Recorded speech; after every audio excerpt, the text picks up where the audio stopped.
Halo guys, pada mulanya bisnis itu hanya didikotomi berdasarkan dua kondisi. Kondisi pertama yang disebut dengan korporat, kondisi kedua yang disebut dengan usaha kecil atau UMKM. Nah, memang yang membedakan antara korporat dan UMKM itu adalah sumber daya. Kalau korporat itu basisnya adalah memiliki sumber daya yang sudah pasti kuat, sedangkan UMKM itu sumber dayanya tidak pasti sehingga pendorongnya itu adalah market. Gua buka bisnis ada pasarnya enggak, tapi kalau korporat itu cenderung basisnya adalah sumber daya.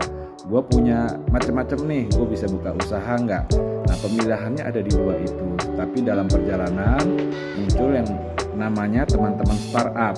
Nah, startup itu disebut UMKM nggak mau, disebut korporat juga belum nyampe.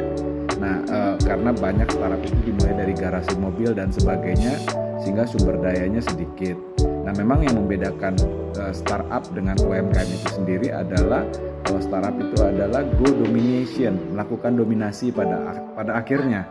Sedangkan kalau UMKM itu cenderung untuk bertahan hidup.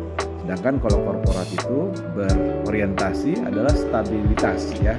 Jadi kita nggak heran kalau pada korporat mereka market share-nya atau market position-nya hanya berada nomor 5 dan mereka happy dengan itu, nggak perlu harus jadi nomor 1. Yang penting mereka stabil aja terus di nomor 5. Jangan-jangan market size-nya udah sampai 1 triliun, 2 triliun. Nah, itu bedanya UMKM, startup dan korporat.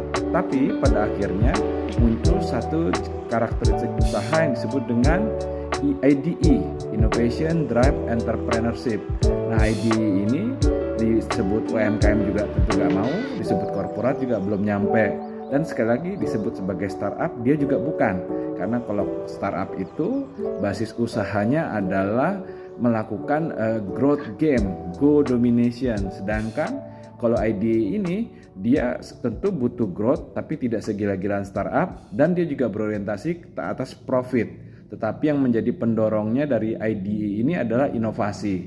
Nah, itu kira-kira 4 layer dalam kita melakukan usaha, bisa berbasis UMKM, berbasis startup, bisa berbasis IDE, dan berbasis korporat. Nah, klik di bawah ini, teman-teman kira-kira berbasis yang mana di antara 4 itu? Salam entrepreneur.